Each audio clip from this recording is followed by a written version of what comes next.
Hi, Holly. Welcome, the final of 26 fighters. You're going to take us home today. This is obviously a huge fight. You've been no stranger to moments like this. Just when you got Kayla Harrison's name on this card, what was your first reactions? Microphone. Thanks. It's a long day for me, too. I didn't know who they were going to have me fighting. We had been calling, and just seeing who there was because it had been a while, and I was wanting to get back in there. And, I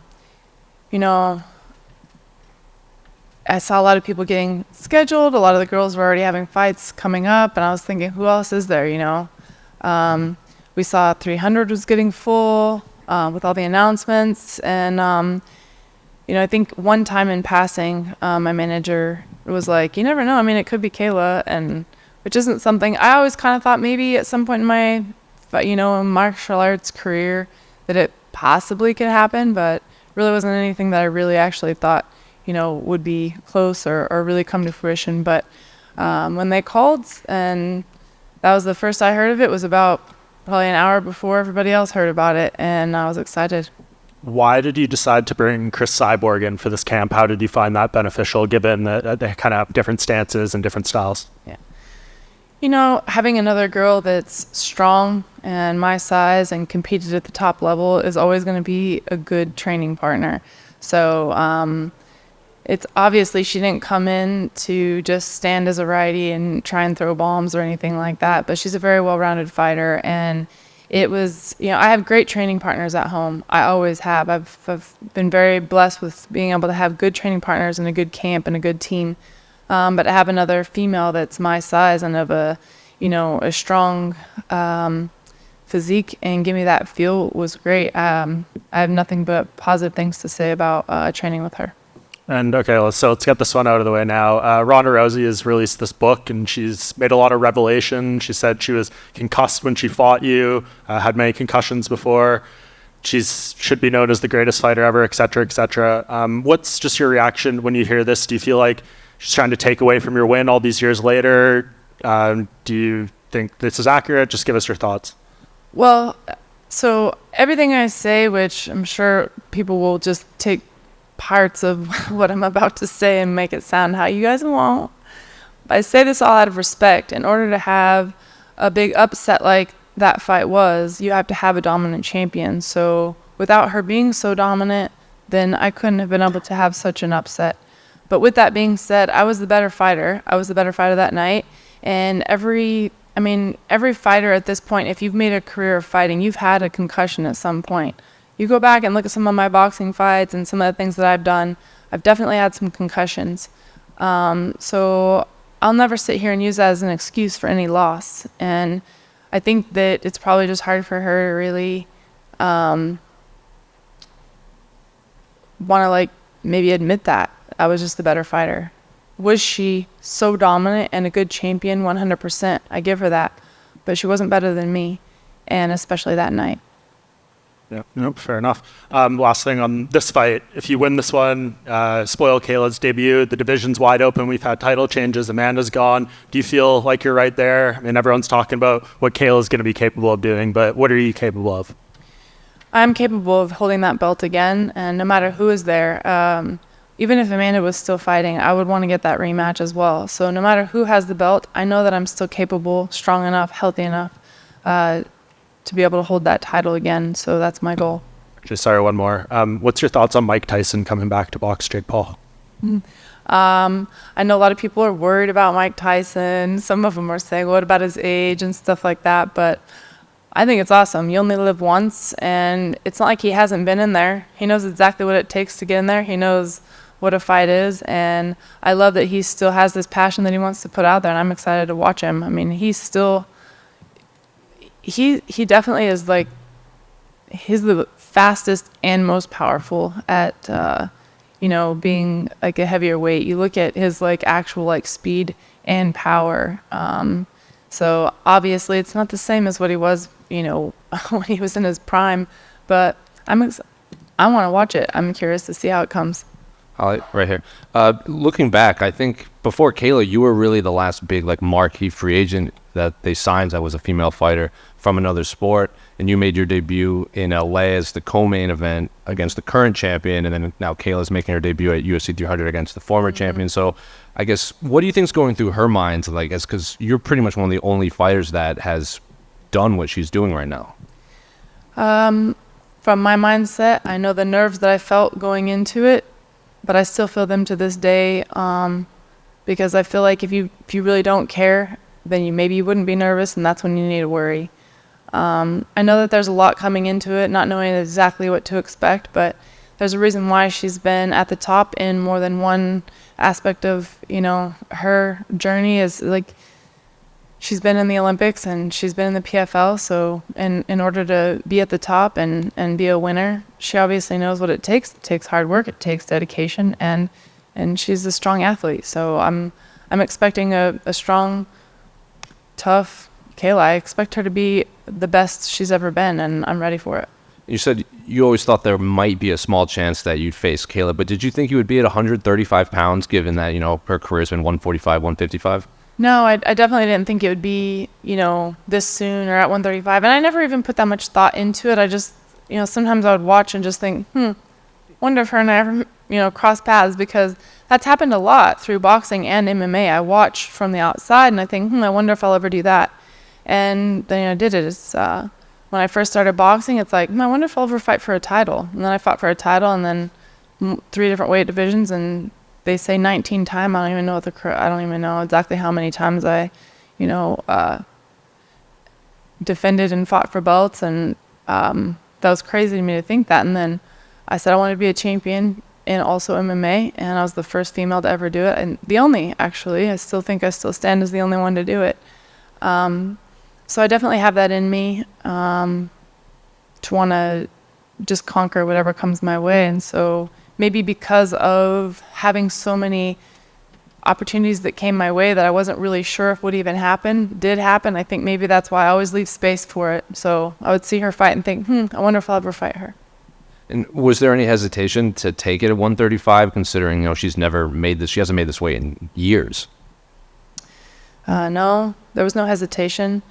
I feel like an athlete, especially a professional athlete, they know what they're signing up for, so I expect her to be on weight and be ready to rock and roll. Final one for me, 2 quick ones. Can I get your thoughts on the main event and then the BMF fight between Justin and Max? Gosh, Justin and Max, I feel like it's just, let's roll the dice or flip a coin. Those guys are so explosive and can win in multiple ways that it's just kind of, I'm definitely excited to watch it. And the main event, especially with the bigger guys like that, you always wonder if and when a knockout might happen. So I feel like either of those fights is definitely going to be, sit on the edge of your seat type fight. Holly in the back.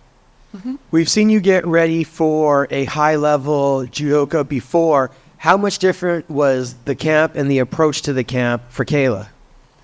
These are very different camps. Their styles very different stances, different strengths, different weaknesses. They're definitely 2 different fighters, and so there's a few things that I took over from what I learned with my training camp for Ronda, but this is a totally different fighter. I'm not fighting Ronda. I'm fighting Kayla, and she has her own strengths and things that we needed to really sit down and depict and or to pick apart, and that's what we did. And there's so many comparisons with the Ronda fight to the Kayla fight, with them both being judo players. How much different of a fighter are you now from UFC 193? I'm definitely a different fighter now than I was at UFC 193. I learned a lot. UFC 193, that was only my 3rd fight in the UFC. And I had some fights before actually getting signed with the UFC, but not a lot. And considering that the very first time I even trained any mixed martial arts was for my first fight, it's like, this is how you get up. And I just repped that over and over and over. So I was still fairly green with a lot of, the clinch and groundwork and things like that when I first signed with UFC. And I was training and learning this whole time, but I'm better and more well-rounded now than I was back then. Thank you. Holly, just over here. Have you taken a look at the betting odds? Kayla's like almost like a 4-1 favorite in this fight. And nothing's new there. I've been the underdog more than once, so I think a lot of people just look at it, oh, she's strong, she's been dominant, but she hasn't fought anybody like me, and that's the bottom line. You mentioned Cris Cyborg. I believe she reached out to you, and that's sort of how that came together. I also understand, too, that she was only supposed to stay for a little bit. She actually extended time at camp. Is that something you see happening in the future as you two training together? I definitely see us training together again. It was great to train with another champion. She's like-minded. She works hard. She's there to be a good, positive training partner. And the fact that, you can get training partners that almost don't want to push you, or you're too friendly. And then there's ones that want to go in there and go too hard. And you're like, well, I'm trying to get to the fight healthy. I don't want to have injuries. She was a great training partner. She goes hard. She trains hard, but in a good way. And with the goal of this fight, not there trying to kind of get her own gain out of things. She definitely got good training while she was there too. It goes both ways. But I definitely think that we'll be training together again at some point. She must also gave some good insight as well, because it looked like her and Kayla were going to fight in PFL, so I'm sure she had a good understanding of her as an opponent as well. Was there any sort of strategy there as well too? Yeah, we definitely talked with them about what they'd seen and what, just I have a whole team. I've got great teammates that have always been there. I've been with the same team my whole life, and obviously people have come and gone as far as teammates, but some have been there pretty much the whole time. And it was nice to have Cris there and just be, there with, as well as, training with my other training partners that I have, but also just kind of coming together and kind of just talking about the fight, because she had been, preparing for this and had already done a lot of, kind of scouting on their own. And I actually think that they had talked about an exact date that they were supposed to fight.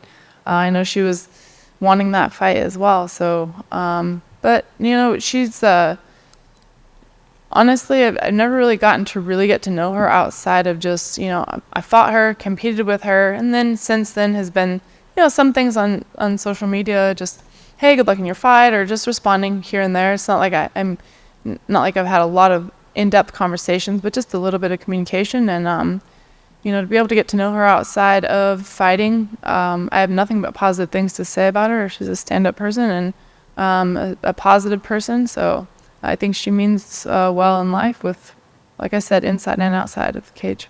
Just last one from me. The division's wide open, and obviously a win over Kayla would be huge. And there's sort of a lot of opportunities after this.